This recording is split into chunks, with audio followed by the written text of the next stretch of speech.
So this other wreath, it has only a little touch of red. So I was thinking I'll put more red mulberries and also some birds to make it look more attractive.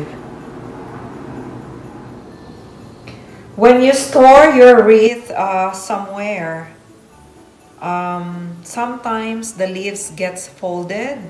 So what you need to do is you need to like try to spread out the branches before decorating. That way it will look natural and it will look prettier too. So this is what I do.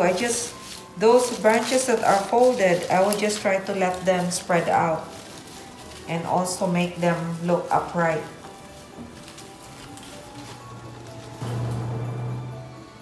For this particular wreath, I won't put any Christmas balls. I won't put any bows. I would only put some red mulberries and white birds because as much as possible, I want it to make it look natural. My theme for this year is to make it a very natural look without too much glitters.